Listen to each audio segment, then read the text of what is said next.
So let's begin the conversation tonight by looking at the agenda of the Buhari-led government on the issue of education, especially coming out of that summit in London. One of those who were with the president at that summit is the Minister of State for Education, Mr. Chukwuemeka Nwajoba. He joins us from our Abuja studio. Thank you so much, Honorable Minister, and it's good to see you again. Let's begin the conversation by getting to know what exactly are the takeaways from that conference. What we know as of now is that there will be an increase in the budget by 50% for the next 2 years. Give us the details of the outcome of that meeting. Thank you, Shehu, and thank you, fellow Nigerians. Like you've rightly pointed out, the president of our country, President Muhammad Buhari, in London, pledged the country's commitment towards increasing funding for education as a whole-of-government approach.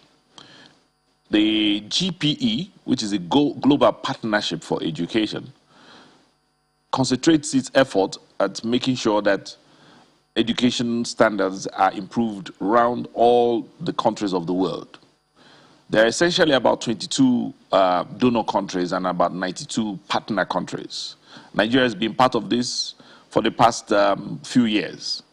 In the last administration, well, before we came into the APC came to power, there was a commitment to spend some money to improve education in Nigeria. While this was going on, there was a noticeable decline in some of the index that we use in the metrics of assessing our educational goals. Number of out-of-school children, number of people who are, gainfully educated, number of what the outcomes from our educational standards are, and then the kind of graduates and people we produce, how are they able to participate in the economy. So when we run all those indices, we see that there is some level of decline. And the president, as soon as he came into power in 2015, then began a systematic approach towards increasing both funding and outcomes. When this developed into some concept, the Minister of Education, Malam Adamu, alongside the technocrats in the ministry, worked out a system of increasing how UBEC and the states can participate. Whilst this was going on, we got the report about the number of out-of-school children there were, and then tried to fund them through our own means here, which is basically budget. The UBEC, which is the commission that oversees universal basic education in Nigeria, in conjunction with the states, began a steady increase in the amount of money that was being given to the states and tried to aid all the states to raise their counterpart to be able to assess all of this money. In spite of all of this effort, there are still many gaps. So, with the introduction of BESDA, with the introduction of STEM education, with the TVET style education, and all the programs that the Ministry of Education has had towards trying to improve education in Nigeria, we still had these issues. So luckily for us, there is this campaign to increase funding, which is currently championed by the Prime Minister of Britain, Mr. Boris Johnson, and the President of Kenya, President Uhuru Kenyatta. And they all got together and said, look, it is important to ask donor countries and donor agents and donor private persons around the world, let us raise a $5 billion provision that we can use in grants to help educationally disadvantaged countries, more or less, what we call developing countries. Nigeria happens to be a partner country, which is a country that benefits. And therefore, it was important that President, alongside the other presidents of the key states or key nations that are going to be receiving this, would come to London to this summit. So at the London summit, the president made this commitment because it is part of the understanding that he's approached all of these heads of governments with. And he has made this known to GPE, that Nigeria will, in the next 2 years, increase its funding to education by as much as 50%. And in fact, proceed to do 100% in another 5 years. The president is speaking from a position of clear understanding, because if you listen to him in London when he made this statement, he also was a panelist himself when he explained that the quest for education is so severe here because everybody realizes that if you do not get people educated, the people themselves miss a lot. If we are going to be able to have some sort of manpower to run this country, we must invest in the number of people who are going to be educated. And the only way we can do that is to have a whole of government approach, which is what the president alluded to in saying we're going to increase funding. In increasing funding, he is not going to dip his hands in his own pocket and do this.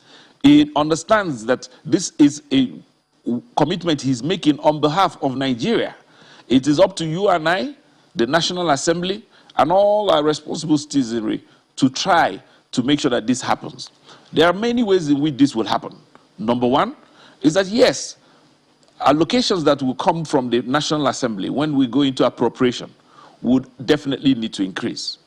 Number two, at the UBEC level, 2% of the consolidated revenue fund revenue of the federal government is dedicated to UBEC already. Now, it is important we expand that scope either by increasing it to a 3% provision, which is what we have proposed to the National Assembly, or we increase in actual terms the amount that is inside the federal revenue, consolidated revenue fund. Any way you look at it, there will still be an increase in education funding. The same applies to how we fund and help tertiary education. The Tertiary Education Trust Fund, TET Fund, is 2% on profits of companies operating in Nigeria. There are ways to increase that as well. Either we increase that to 3%, or we increase the bandwidth of the number of companies or those who are eligible or the kind of profits that can be described and pulled into it.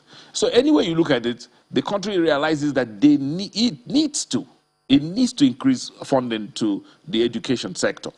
When we talk about the education sector, many Nigerians also look at what we're doing from the Ministry of Education as if that is the only place where money is spent in education. Nigeria has nearly 600 other institutions that are not controlled directly from the Ministry of Education, because Nigeria is a vast country. And I often explain to people that you need to understand the education to understand anything else going on in Nigeria, because we produce the manpower for your military, we produce the manpower for your aerospace dynamics, medical doctors, any sphere of life, including you, Shehu, and all the broadcasters here. You need to first be educated in order to impact the quality of work you're going to be doing. So for us, education is at the heart of everything, is at the base of everything. And to appreciate where Nigeria needs to go is to appreciate how you need to educate its people. With 135,000 primary schools around Nigeria, half of which belong to government, at the state level, some of them belong to institutions, some of them to churches and mosques and faith-based organizations. All of these are in the mix. So for you to graduate people from a basic education level into where they can now begin to use the basic education they've acquired, either to further their studies or to run the country from any way you look at it. If somebody is the most menial worker, needs a form of education. There is no level of work that does not need some sort of education. Let me quickly come in, Honorable Minister. Yeah, so let's break it down. Let's take a look at some of these issues. You've given us a premise on the meeting and the outcome. Let's look at how this will happen and how you hope to achieve this. First and foremost, those 50% that you are hoping to increase in the next 2 years. What exactly do you mean by that? Does it mean we're in 2021? Does it mean in 2022 there will be an additional 50% added to the education budget, or the 50% is across 2 years? First and foremost, let's clarify that. Okay. That is something that you need to work. We're working out with the National Assembly. And I explained to you what this means. Right now, all the total funding that is available stands somewhere about 7% of our budget. If the budget scope is widened, the actual value of money that goes to education even of that 7% will, by that same margin of expansion, be expanded. That's one. But if, on the other hand, there isn't enough room to do that, you need to then crop from different sectors to increase the actual allocation to education, such that it becomes another percentage of that particular budget. However, if you look at actual figures for what we have this year, we're still in the neighborhood of about 7% of the budget. So if we get the budget to education up to 14%, we would have actually done 100%. But if we do up to 3.5% of what we did this year and add that to the 7% we have this year, we have actually done 50%. Because in actual numbers, this is what it means. So we're trying to double the amount of money we are spending in education from where we are presently to a minimum of 50% in the next 2 years. And okay, so what the budget itself is. Yeah. Okay, so I get it. So in the next 2 years, 50% of in each year. But where will this money be coming from? There is already a ceiling on the budget. There is a certain amount of the budget. That means the budget will be increased, or you're going to take from some sector to fund the education sector. Thank you very much. You must have heard the meeting yesterday with ASU, where the Minister of Labor had already said where the federal government is moving 30 billion for revitalization. This was not originally in an annual budget. Many of the sums that are going to be gathered around this will be to get monies from not just the Consolidated Revenue Fund, but I'll ask the National Assembly to appropriate further sums to the areas where we need them. There are also other external ones, like how we rechannel the monies that are collated for the work in education. For instance, our teachers, the Teacher Registration Council, for instance, we're spending more money to keep teachers longer. We've already said that we want to hold on to teachers who are in classrooms for a bit longer than others who would have retired. That will require additional funding. So while all of these are being computed, we know that if we aggregate the sums we are spending in different areas, I can tell you, for instance, many people don't realize that if you're in the School of Fisheries, it's a schooling program. The fact that it is in the Ministry of Agric does not make it less of a school than others. Monotechnics, School of Forestry, the schools of engineering in different capacities, all of them are forms of education. What government is doing is now going to try to do a whole of government approach towards education, and not just say anything that is not held by the Ministry of Education is not education. Education spans way beyond all of this. We know the total number of schools we have as Air Force Command schools, command secondary schools, NMS all over the country, Nigerian military schools all over the country. We know the NDA, the new university we have at BU, all of these now are educational institutions.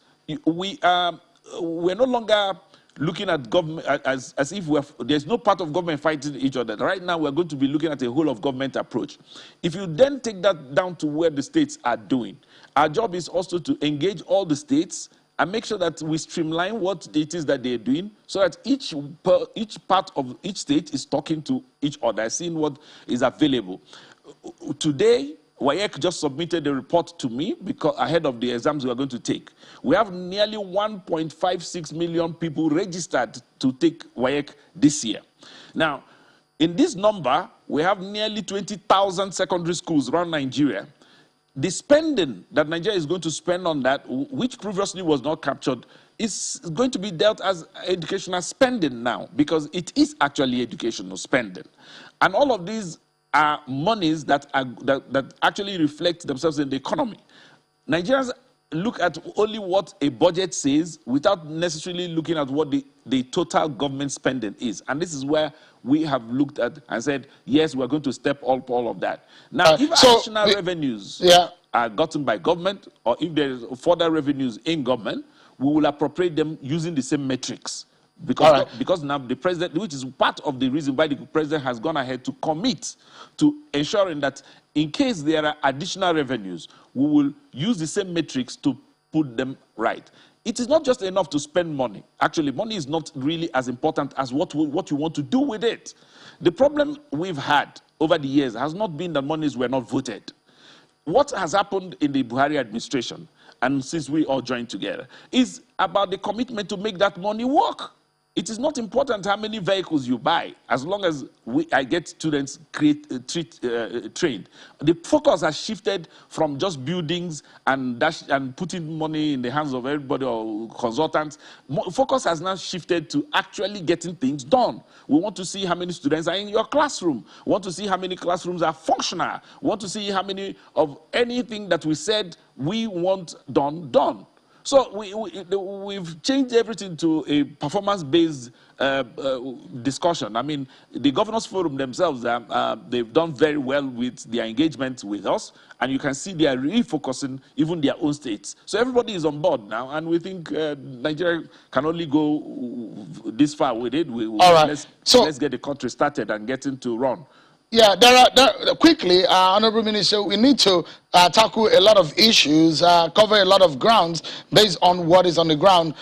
So it's established now that from about 6 point something percent or 7% of the budget of education in 2021, we should be expecting, say, about 10 points or almost 11%, because if the 50% added to it, it takes us to over 10%. But give us a sense of what this means, because it is not only that all of these, the whole of the education budget goes into improving the education, it also goes into recurrent and overhead also. And these are some of the issues. But in terms of policy, was there any major policy decision that was made in London aside the funding? Yeah, thank you, Shehu. Actually, both are complementary, because you make policies and then you have the funds to pursue them. For policies follow, programs follow policies, and then projects follow programs. When you've had the policy of the federal government right now, it centers around getting people into some education that makes them a bit more entrepreneurial and are able to fit into the demands of modern society. Yes, you will notice that there is almost a dissonance between what it is we train people for and what the job market requires. Since we came in, we've also working with the Nigerian Universities Commission and industry, created the Triple Helix Roundtable, where industry is now saying what it is that they need people trained in, and that's what you're seeing with the way the curriculum has just been reestablished. Now, when we do all of that, it requires us to retrain some teachers or some lecturers. So you heard recently that TED Fund is marking more money for taking lecturers back to school. Those who need to be proficient in different other fields that is being done. We have now also created this network amongst us about TVET, such that every child now or somebody who is in a school, apart from just entrepreneurship education, will also be required to have a vocational skill. Now, once that program is running, it requires us to then provide equipment for children to be able to use in their schools for the kind of programs they are able to run. If you go to some of the schools, some of our money has been put to good use in Lagos, for instance. If you see the new science blocks that are being built in the technical schools around that Gidingbe, I was at the new one that they just, UBEC has just funded. Those are the kind of workshops, government trade centers that are going to be complementing this effort. Because as we make those programs to shift into the new policy alignment that we have, which is to make everybody able to perform some sort of role, not just speak English or just read and write. Now we're giving people the opportunity to become coders, computer programmers, those who can actually engineer their way around life, which is what the industry requires at the moment.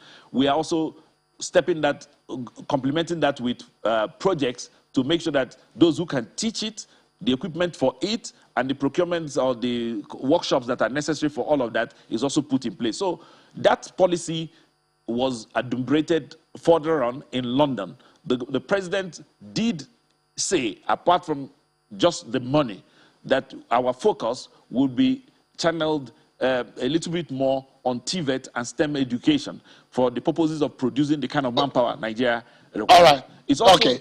did also commit to fighting the melee of corruption that more or less delimitates people from performing properly. He also spoke about security, because those are the areas where we meet some gaps, where there are some challenges with how we deliver.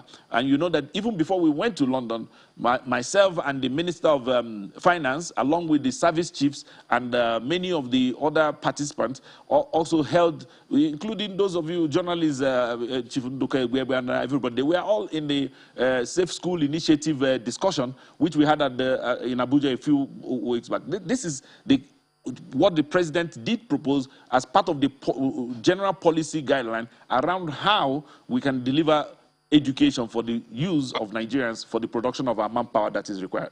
All right, Minister, let's look at some very disturbing situation and how the government can fix those areas. One of the major issues here is the government, by law, is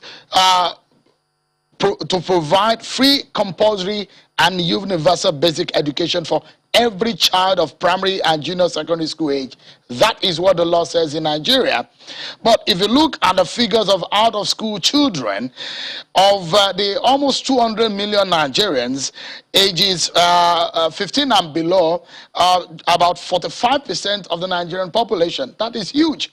But of that figure, from about 3-4 years ago, 10.5 million children are out of school.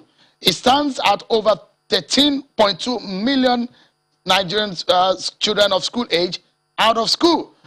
How are you going to ensure that these figures go down and ensure that the education in Nigeria is not only free, the universal and the basic education is not only free, but of quality? Thank you.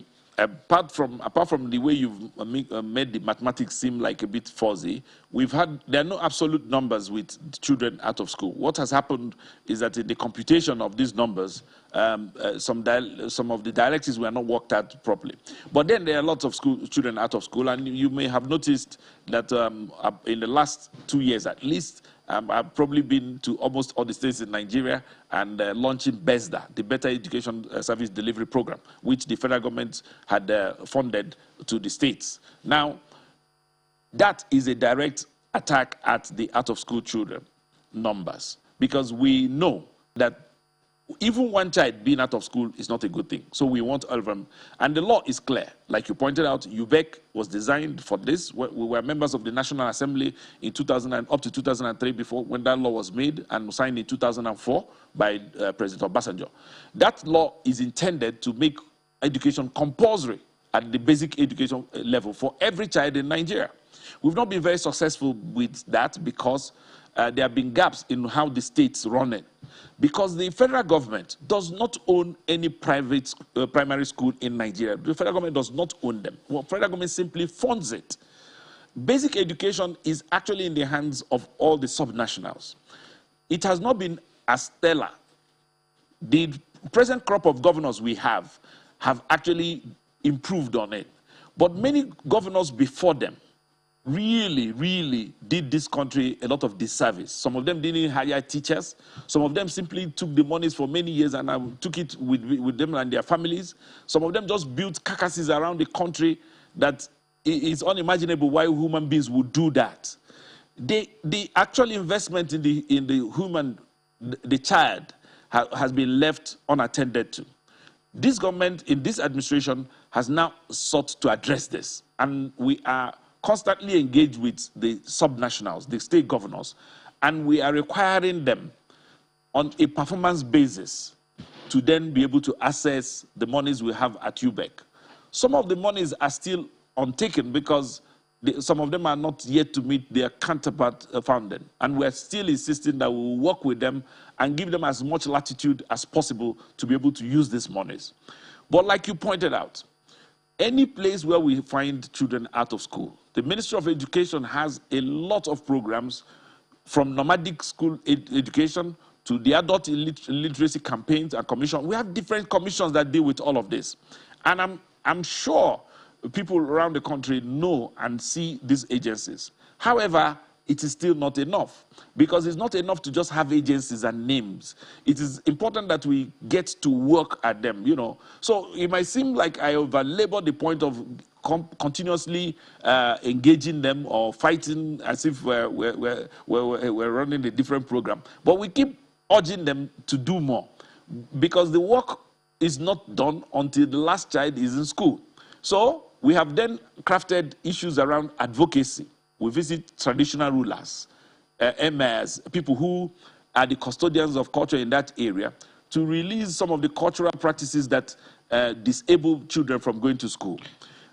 So we also have them as a socially responsible government. This government is the first government that started cash transfers to poor people to allow them release their children to go to school, because the excuse has always been these poor children go to hawking, those of them go to farms, most of them, they need the children to make a living. So we have responded. This government is the first government of its kind. When people talk about the ideology of the APC and what is different, this is a social democratic way of thinking where you enable your citizens to then become partakers and participants in government. And this is the first government that has ever done cash transfers as a way of inducing people to come to school. Minister, we're due for a break. School fees. Yeah. This is sorry to bump into your line of thought. We're due for a break. But when we come back, we want to know how much Nigeria got from that deal in London, how much we get into the education system in Nigeria. Plus, we get your closing thought on some of the very touchy area like ASU strike. Over and over again, we see lecturers out of our university going on strike. When will this end? We get some answers when we return from this break, everyone. Join us again.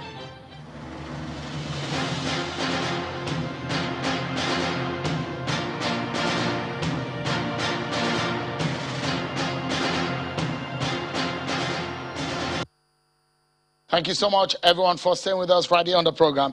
Some breaking news right here on Channels Television. We can confirm to you that 3 more abducted students of the Bethel Baptist Secondary School in Kaduna State have been found. The 3 students, who are all males, were said to have been found by troops at the Kankumi Forest General Area in Chikun local government, where they were reportedly abandoned by the abductors. The breaking news right here. 3 more abducted students of Bethel Baptist Secondary School in Kaduna State have been found. Stay with us right here on Channels Television. We'll give you up-to-date information on that.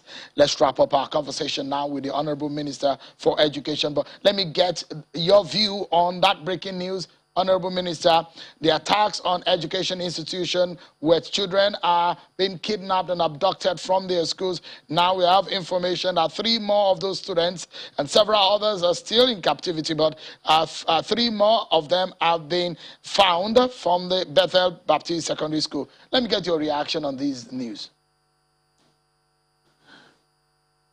Truly, Shehu, I'm elated. This is the kind of news I want to be hearing every day, that they should please return our children to us. I am so happy for these parents and for these children, but I appeal, like I've been appealing.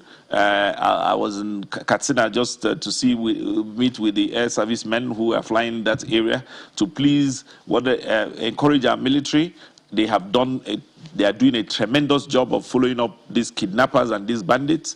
But to appeal to the bandits and whoever talks to them, please leave our schools alone. We already have many issues, from Kagara to Tingeri to Jengebe, all the places where they've gone to just disrupt schooling activities for our children. This is unprecedented, and the atmosphere of insecurity that they occasion and cause parents, it's altering how we plan to. It's a big setback for us in the schooling agenda. From the days of Chibok, because all of this started way in the Chibok era, because once you have people who are outside government holding arms, they can do anything at any time. From there, they went to Buniyaji. From Buniyaji, we're now parading all of these places now. So it's been 7, 8, 9 years now of constantly dealing with this matter. I think they are disrupting education, especially in the north, where we already have huge challenges that are both culturally and geospatially, induced. And we think if there's any way we can appeal to, we can all face one another off and leave education. So I'm really very glad to even just have these 3 back. And I think we should have all of them back, every one of them, please, wherever they can, any kind of help we can get, please. And parents, please, I appeal to parents to please bear with us. The federal government is doing as much as we can possibly do. I know it is disheartening, and I can't even begin to feel how you feel. And I'm appealing as the minister of, one of the ministers you have put in government, that we take responsibility and we are really working to, do the most we can on this matter. Thank you very much. I have 60 seconds with you, Honorable Minister, and I have 2 questions. I'd like you to help me so that we can wrap up quickly. How much did the government get, the deal the government got from London in this education summit? From the monies, the billions that were on the table, how much will come to Nigeria? Well, quickly, $125 million will be coming to Nigeria. We thank the President Muhammad Buhari, for showing up, because his presence made all the difference. Because we couldn't. This is the largest Nigeria has ever gotten from this summit, and this is a fantastic one for us. Luckily for us, we also have the permanent secretary in the Ministry of Education, who is now going to be on the board of GPE, who is going to then stay there to make sure that we allocate these monies to the states where we have the our biggest problems. Most of you may not even think of a state like Oyo State as a place where we will probably have a problem, but we do. And so those states, we are studying all of the graphics on the floor, and we're going to try to allocate these monies to the places where we think we can best utilize them, or fill in the deepest gaps and try to get people running. That's number one. Yeah. So that's how quickly, much we're getting, $125 million. Okay, so quickly, the last part is, and just in about 20 seconds, Minister, ASU strike yet again. I mean, since when I was in school, about 2 decades, this has been happening over and over again. We hear ASU strike. When will these permanently end? Yeah, thank you, Shehu. I am as much frustrated as anybody else, and you've heard me over time keep explaining to ASU and our members. But you see, you have to also appreciate ASU's position. ASU is not running they're in an ecosystem, they're in an educational ecosystem. One thing talks to the other. So we are constantly engaging them, and the Ministry of Labor has had very, very fruitful discussions with them. I don't think they are going on strike anytime soon. I've always said I don't think there's anything that they want that can be discussed without going on strike. They are very responsible men and women. They love this country the same way all of us love it. The last time they were on strike for almost how many weeks? Well, I benefited because all of my children were home, because since my children are all in public schools there, that was my chance to stay with them for almost how many months. But that's not fun, even as parents. And but you want your children to get on. And I don't think they should do that again. I think anything that they want, and which we all want, because they're not wanting anything for themselves, really. It's to get the system running. And all of us are on board to do that. I don't think strikes should be on the cards anymore at all. Yeah. Honorable Minister for State for Education, Mr. Chukwuemeka Nwajuba, thank you so much for your time tonight. I appreciate it. Thank you, Sheun. Thank you, fellow Nigerians.